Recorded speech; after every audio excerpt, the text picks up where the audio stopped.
The FBI unexpectedly raided the home of late actor Gene Hackman in the middle of the night, not to retrieve artifacts, nor to assist with forensic investigations. Instead, it was to open a door leading to another world, a secret room. This was no ordinary basement filled with memorabilia or wine. It was a place where Hackman was alleged to have stored a trove of documents, photographs, and even videos related to bizarre rituals. These details quickly became the focal point of an investigation, prompting everyone to ask, why would a renowned actor like Hackman be associated with such mysterious activities? Was this merely a coincidence, or was there truly a dark side to his life that the public had never known about? Are you ready to uncover the hidden darkness of a legend? Let's dive into it in today's video. 1. Why was Hackman's death of interest to the FBI?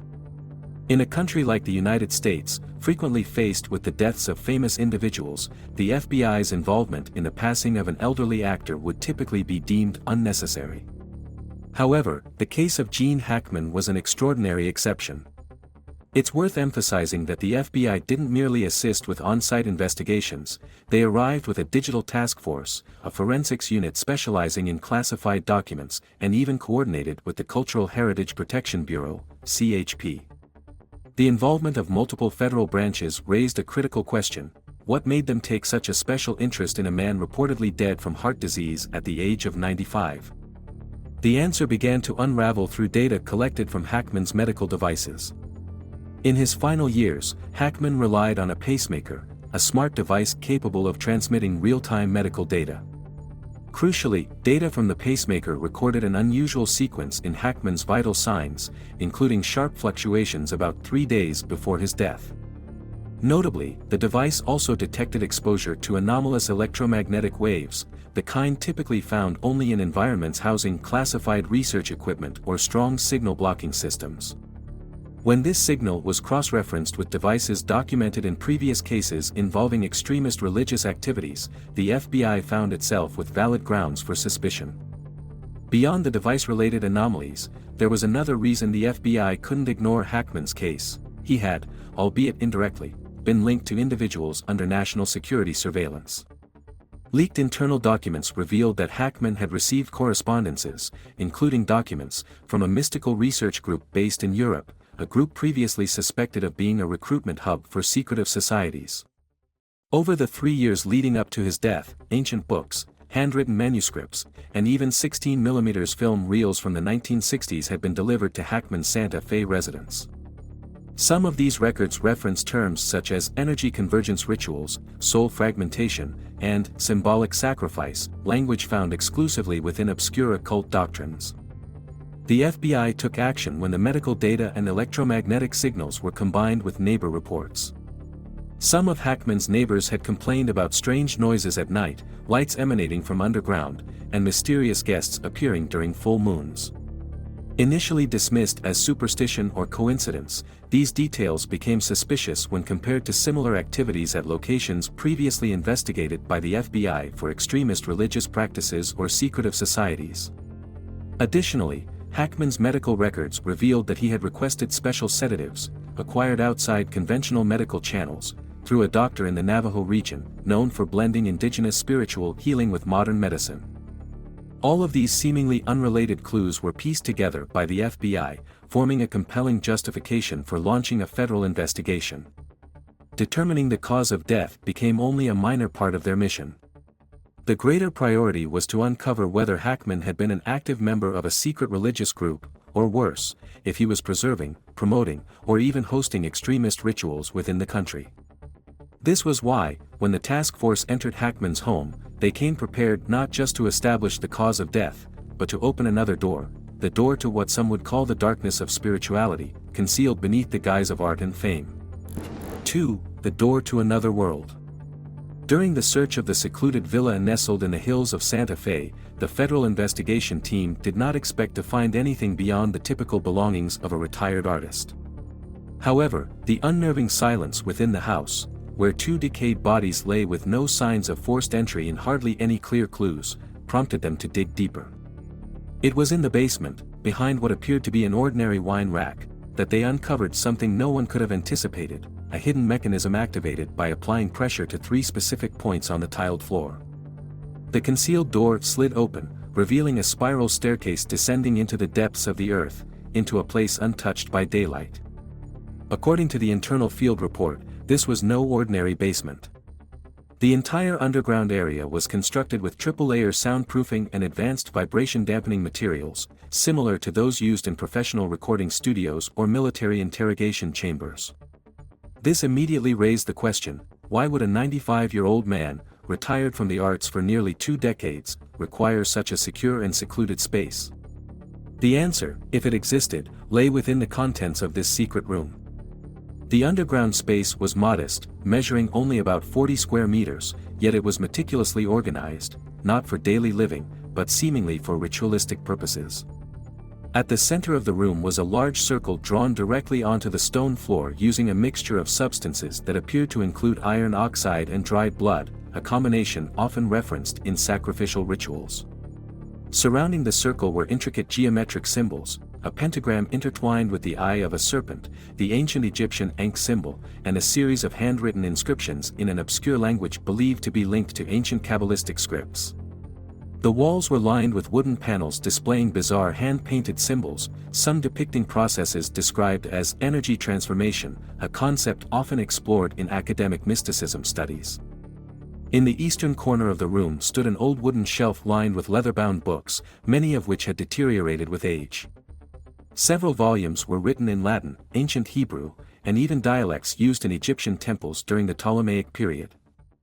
Among these texts was a 300-page manuscript, typed on an old typewriter, titled Transitus Spiritus, translated as The Passage of the Soul. The manuscript detailed rituals described as bridging 2 worlds, complete with step-by-step instructions for symbolic acts such as burning purified candles, drawing protective circles, animal blood sacrifices, and reciting incantations timed with specific astronomical events. Strangely, these materials were meticulously preserved, with pages numbered and handwritten annotations in the margins, as if someone had been seriously studying and utilizing them. Nearby, investigators found a long table draped in black cloth, its surface marked by hardened wax strips and a piece of animal hide, later identified as rabbit skin, that had shriveled with age. Several ancient ceramic jars containing unidentified liquids were discovered alongside small objects such as animal teeth, owl feathers, and a carved stone inscribed with the name Asmodai. This name, documented in ancient texts, refers to a mythical entity believed to possess the power to manipulate human minds and choices. These items painted a picture far too complex to dismiss as mere eccentricity or a personal hobby. One of the most striking discoveries was the presence of a surveillance system installed in the room. However, these were not modern security cameras but analog video cameras from decades past, using magnetic tape reels. The cameras were wired to a compact recording hub in the corner of the room. The collection of tapes, estimated at 73 reels, was labeled with markings referencing full moons and solar eclipses, suggesting that the activities in this space were meticulously timed with astronomical cycles, echoing the practices of ancient religious traditions. Notably, the cameras were fixed in place and pointed directly at the center of the room, at the ritual circle, indicating that their purpose was to document the ceremonial proceedings, not for security or observation. At the center of the circle, investigators found traces of partially burned organic material, later identified as animal fur and beeswax, substances commonly used in ancient rituals to channel energy, according to alchemical theories. Nearby were 2 black hooded robes, simply designed but hand-stitched with a serpent coiled around a sword, a symbol often interpreted as embodying dual meanings, both knowledge and taboo. The room's architecture itself revealed an intentional design for ritualistic purposes. The domed ceiling was acoustically reflective, directing sound back to the center of the room to amplify resonance, a feature likely intended to enhance the auditory effects of rituals. One section of the floor was slightly elevated, creating a deliberate variation in height, similar to the layout of ancient temples, allowing participants to perform movements with symbolic significance. Taken together, the elements within this room, from its architecture, artifacts, and texts to its recording equipment, unveiled a clear purpose. This space was constructed for conducting, studying, and recording mystical rituals in a systematic manner. Fingerprints and DNA evidence collected from the room confirmed that the individual with exclusive access to this space was none other than Gene Hackman. The shocking revelation that a legendary artist, once standing on the Oscar stage, had spent the twilight years of his life in a secret underground chamber performing rituals beyond the comprehension of ordinary people, created a paradox that shook the investigation. This raised an even larger question: was Hackman merely a seeker of spiritual knowledge, or was he a key figure in a covert religious network operating beneath the surface of modern America? We will uncover more answers in the next part of the video. 3. The contents of the recorded tapes. The findings from this investigation quickly became classified, forbidden from public disclosure. However, one agent inadvertently let slip details about what was discovered in the basement, particularly the horrifying footage retrieved from the tapes.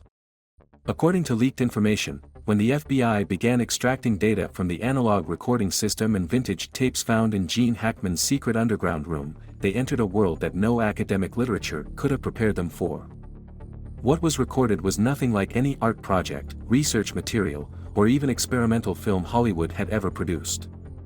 These were not performances but raw, unfiltered, and meticulously structured recordings of rituals that bore the hallmarks of deep spiritual or religious significance, with painstaking preparation and long-term intent. Notably, none of the tapes were digitized, which indicated that Hackman had intentionally avoided modern storage systems that could be remotely accessed or stolen, an act that demonstrated his absolute control over the information. Across the 70-plus tapes, each lasting between 45 and 90 minutes, only about a third contained accompanying audio. The rest were silent, mostly capturing wide shots of the room at various times, sometimes under the dim yellow glow of candles, other times bathed in eerie red light, a color commonly associated with mystical ceremonies aimed at activating latent energy. In some tapes, faint green light was visible, an illumination that, according to experts, symbolizes rebirth and transcendence in certain esoteric belief systems. One tape, labeled Equinox, Session 6, required over 3 days for analysts to review frame by frame. In it, a man believed to be Hackman, based on his body shape, movements, and posture matching personal records, was seen stepping into the ritual circle wearing a black robe adorned with a Hebrew symbol painted across the chest.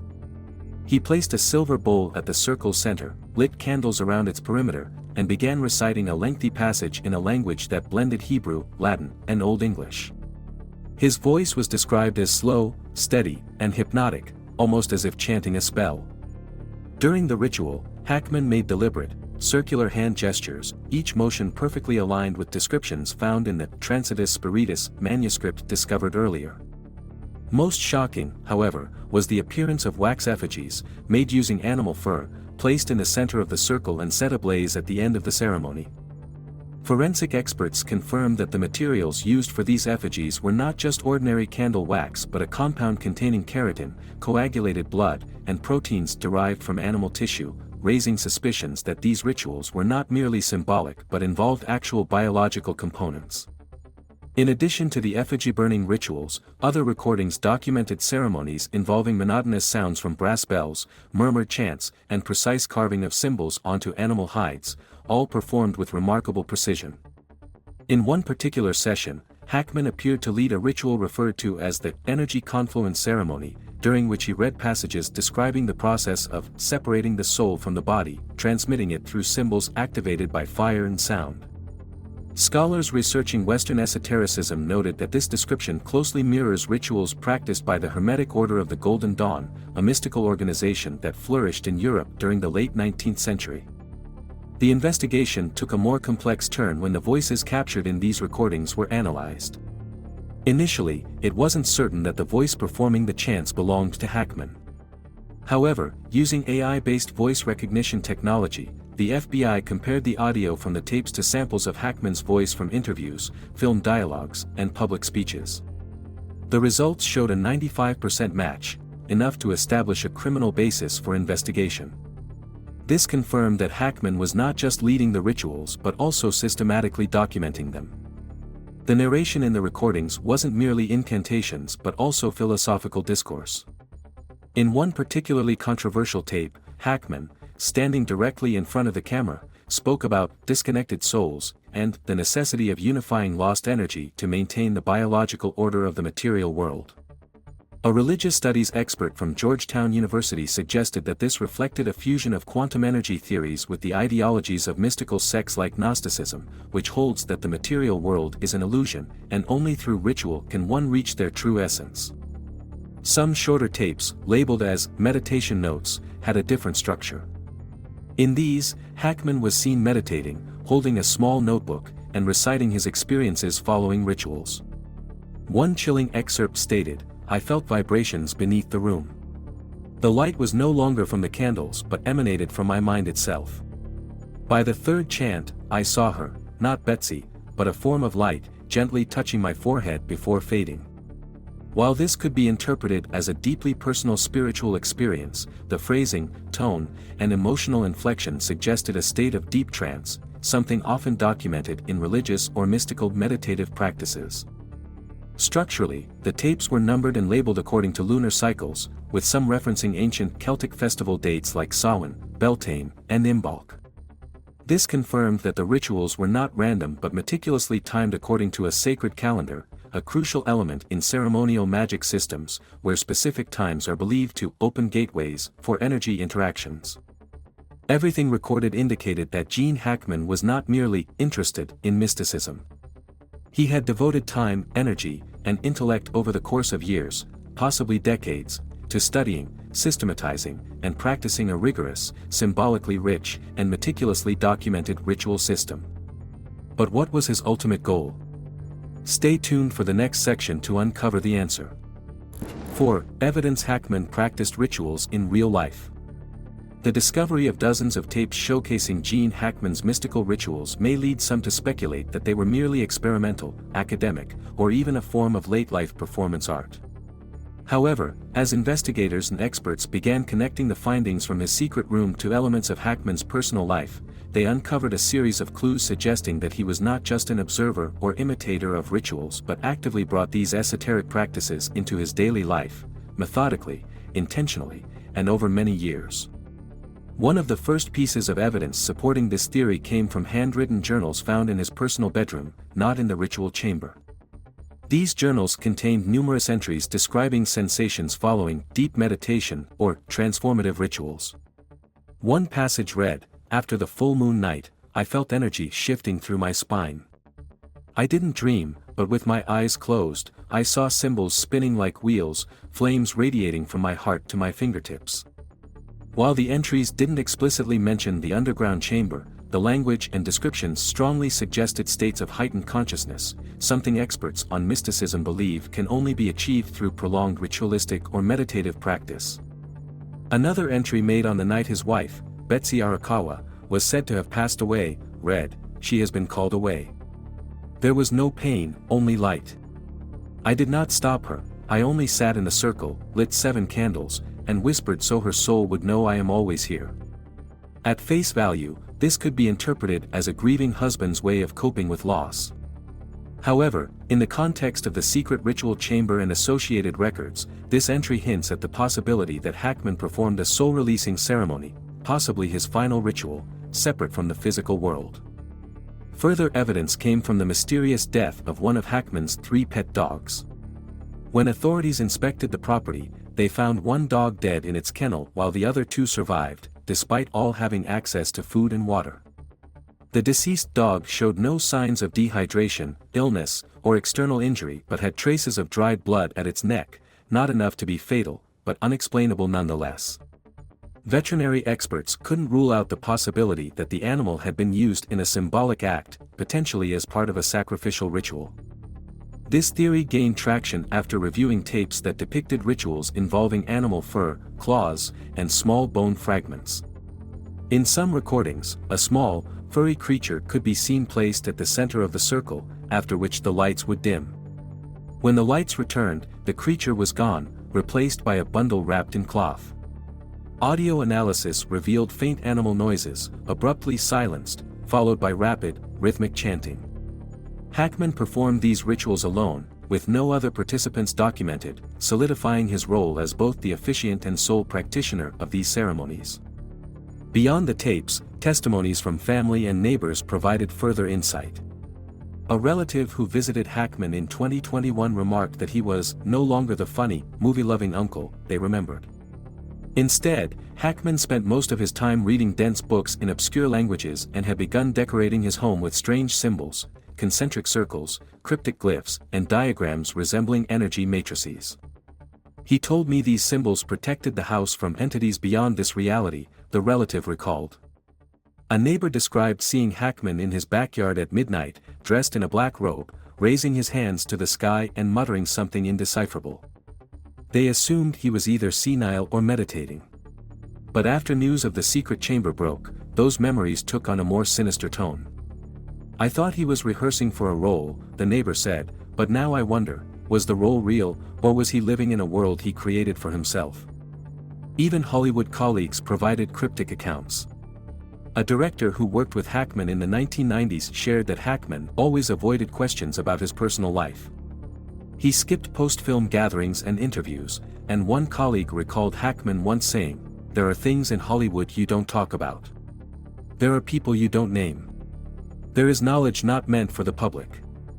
At the time, it sounded like an artist's cryptic philosophy, but now it resonates as a warning from someone guarding a deeper secret.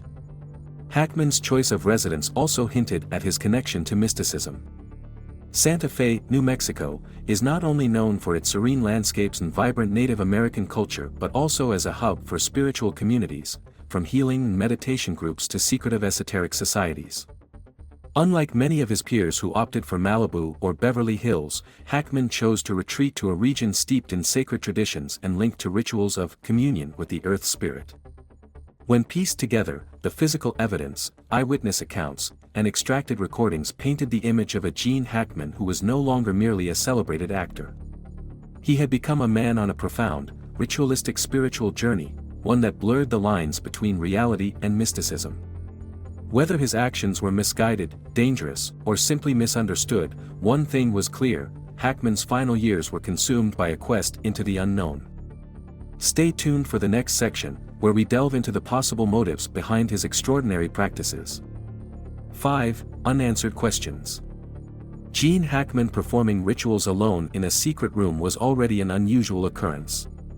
However, what transformed the FBI investigation from a simple crime scene examination into a far-reaching probe lay in the finer details: documents, handwritten notes, and ancient books found in the room. All of these suggested that Hackman was not alone in his beliefs or practices. The deeper the investigators delved into the materials, the more unexpected connections emerged to mysterious groups predating modern times, especially an organization known as the Healer, which was only referenced in obscure occult research documents and absent from any official religious database. The Healer, loosely translated as the Restorer or the Healer, was believed to be a secret society operating sporadically across the highlands of North America and Europe since the 19th century. Its philosophical foundation blended the ritual magic of the Hermetic Order, elements of Jewish Kabbalah, and the symbolism of ancient Egyptian mysticism. Strangely, some of the symbols the FBI discovered on the walls of Hackman's room, such as the disintegrated Star of Solomon, the open eye within a black sun, and markings resembling Enochian script, matched deciphered materials from the Vatican archives in 1972, following the discovery of the Alamut cipher manuscripts. In Hackman's hand-drawn diagrams, the centerpiece of the ritual circle was the Trinity Spiral, a symbol traditionally associated with goddess energy in Celtic mythology, though stylized with 3 intersecting straight lines. This adaptation had no precedent in traditional Celtic religion but was common in ritual variations associated with the Healer. Going further, the FBI uncovered several ancient books with no catalog numbers or records in any known library. One particularly significant book, titled Corpus Lucidum, The Path of Sympathetic Invocation, tentatively translated as The Body of Light, a pathway to sympathetic summoning, contained instructions for communicating with strange energy fields through emotional frequencies and blood rituals. On the first page, written in red ink, was an inscription, for GH, the successor. The initials GH stunned experts, as they hinted that, if authentic, Hackman was not merely a researcher but an inheritor of the philosophy and a key figure in continuing ritualistic knowledge. Additionally, footage revealed Hackman wearing garments adorned with a highly distinctive emblem, an eye between 2 upstretched arms, surrounded by 3 interlocking circles. This was not a common symbol. It had appeared in a stone carving discovered by an archaeological team in Armenia in 1986, associated with ancient sacrificial rituals involving spirit possession and transference of souls into living vessels. Hackman's use of this symbol during rituals could not be dismissed as coincidence. It pointed to an unbroken chain of knowledge, passed down from ancient secret societies to modern individuals through ritualistic practices and symbolic language. The secret room also contained astronomical charts, marking solar and lunar eclipses, as well as Venus's intersections with the Sun's orbit, elements frequently tied to ancient rituals involving energy channels from other planes of existence. Handwritten notes accompanying the charts referenced cryptic names such as Orunai, Ketharis, and Ma'an, seemingly identified as spiritual guides or observer entities. All of this went beyond personal belief. It bore the hallmarks of a structured system of esoteric reasoning and inherited occult practices. One of the most striking findings was evidence of dissemination. A hard drive recovered from Hackman's private office contained an encrypted file titled The Fifth Echo. Once decrypted, it was revealed to be a detailed manuscript of an unpublished book describing the entire ritual structure, foundational philosophy, and step-by-step practices for each level of initiation. The nearly 300-page draft was divided into 5 sections, with the final chapter describing the ultimate stage of awakening, when the body becomes the vessel, and the soul becomes the guide. The tone, structure, and logical progression indicated that the author was an experienced practitioner of the rituals, with deep academic knowledge and an intent to transmit this system of belief to others. This raised a critical question: if Hackman was indeed part of the healer, why did he document everything so meticulously, preserve it carefully, yet never make it public? 2 hypotheses emerged. First, he could have been an independent researcher who had accessed original materials and rituals but was never formally connected to this secret society. Second, and more concerning, he was a knowledge conduit, tasked with transmitting the entire esoteric system to a new generation. The strongest evidence for this latter theory lay in encrypted letters found in a steel cabinet, addressed to an unnamed successor of knowledge. The content emphasized, when the light is extinguished, only vibration remains. Embrace it all, for death is merely the first door. Experts in religious history and modern secret societies, when consulted by the FBI, confirmed that the depth of knowledge, symbolism, and presentation in Hackman's materials could not have been fabricated by an individual acting alone. It exhibited systematic consistency, as though the author had been trained or, at the very least, had accessed an original source of knowledge.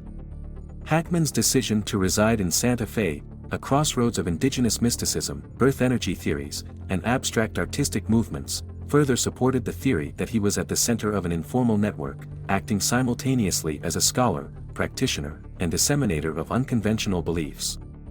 All of this has reshaped the public image of Gene Hackman. No longer merely a talented actor who chose to retreat into obscurity in his later years, he appears to have been a bearer of occult knowledge, a seeker of truths beyond the physical and societal norms. The more unsettling question is, if Hackman was only a small part of something larger, who will carry on the legacy after him? Who holds the copies of the materials Hackman preserved? And is it possible that his secret room was just one of many, perhaps dozens, or even hundreds, of similar ritual sites quietly existing beneath the surface of a world we assume to be ordinary? 6. Why did Hackman do it? When faced with the overwhelming evidence of Gene Hackman's ritualistic activities, esoteric documents, and complex symbolic systems, the most pressing question isn't what he did, but why he did it.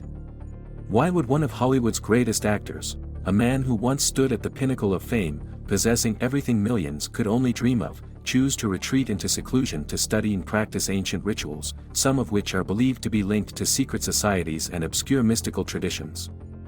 Answering this question requires a perspective that goes beyond societal or medical frameworks. Hackman must be understood as a multifaceted individual, where personal trauma, artistic exploration, and existential crises intersect, paving the way for a deeply uncertain journey that culminated in his final choices. And perhaps, it all began with a deeply wounded childhood. Gene Hackman was born into a family fractured early by his father's abandonment.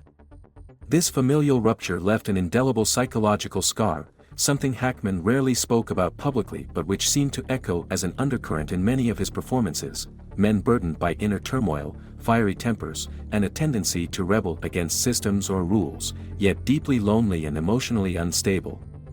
A childhood devoid of family warmth may have instilled in Hackman a profound sense of existential disconnection, a feeling of not belonging to any established system of belief, whether religious, societal, or artistic.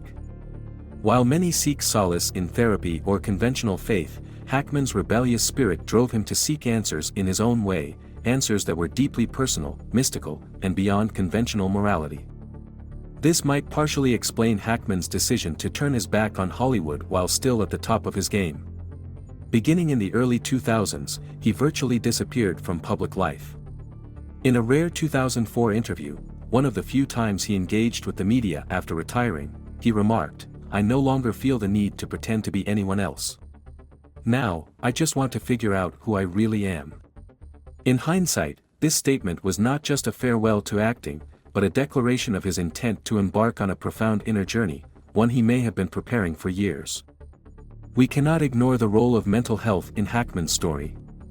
He was diagnosed with early-stage Alzheimer's and had suffered multiple heart attacks over the last 2 decades of his life. These conditions affected not only his physical health but also his psychological state and sense of self. Psychologists note that in the early stages of dementia, many individuals develop an intense need for control or seek meaning beyond the mundane, particularly if they were creative, independent thinkers who already felt alienated from societal norms. In Hackman's case, these symptoms didn't lead to despair but may have pushed him deeper into the world of mysticism, where everything carries symbolic weight and every action serves a cosmic purpose. However, reducing his actions to mere pathology would be overly simplistic. Hackman's meticulous organization of rituals, notes, and documents suggests deliberate intent. His use of encryption systems, careful timing of rituals according to lunar cycles, and precise seasonal divisions indicate a mind that was, at the very least, highly focused and consistent in maintaining a belief system over many years. This suggests that Hackman's actions were not just the result of declining mental health but a conscious philosophical choice. Another intriguing possibility, one that cannot be entirely dismissed, is that Hackman experienced a profound metaphysical or spiritual awakening. In the mystical community, such awakenings are often described as transformative events that open the second door of perception.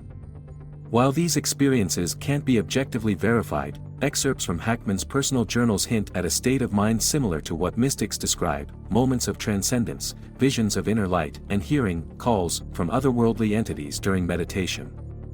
Lines such as, "I am no longer human. I am the echo of an idea existing outside time," or "I feel the depths of life," where language and the body are meaningless, suggest that Hackman may have accessed an uncommon state of consciousness, one that compelled him to create rituals and sacred spaces where he could reconnect with that experience more regularly. Another significant factor in Hackman's transformation was the death of his wife, Betsy Arakawa. After decades of marriage, she was considered his anchor in a solitary world, and her sudden passing from a rare illness was a devastating blow. Behavioral experts suggest that the loss of a loved one during a period of cognitive decline, particularly for someone who had already withdrawn from the external world, can act as a final trigger, driving individuals to seek absolute meaning in unconventional ways. For Hackman, ritualistic practices may have been his way of maintaining a connection with his wife. In this sense, his spiritual pursuits were not just abstract mysticism but a deeply personal metaphysical dialogue with someone he had lost. So, who was Hackman? A deranged deviant who lost control? A mystical scholar? An extreme artist? Or simply a lonely man who, in the twilight of his life, created his own belief system, one where he was no longer an actor, no longer a citizen, but rather a conduit for the will of the universe? There is no definitive answer. But one thing is certain: he was far from just an old man battling illness. What he left behind, documents, images, videos, and journals, constitutes a fully realized ideology, where personal history, mystical beliefs, and existential tragedy converge into a vibrant, bizarre, and deeply challenging system that defies every notion of normalcy. And perhaps that's precisely why Hackman never shared any of this with anyone. The belief system he constructed wasn't meant for the masses, nor did it seek consensus or require an audience. It was an absolute internal journey, one where the only person he needed to convince was himself. What do you think about this story? Let us know your thoughts in the comments. We'd love to hear your perspective. If you found this video intriguing, don't forget to hit like, share it with your friends, and subscribe to the channel so you don't miss out on future content. Thank you for watching until the very end. We'll see you next time with more mysterious and captivating stories. Goodbye, and see you again soon.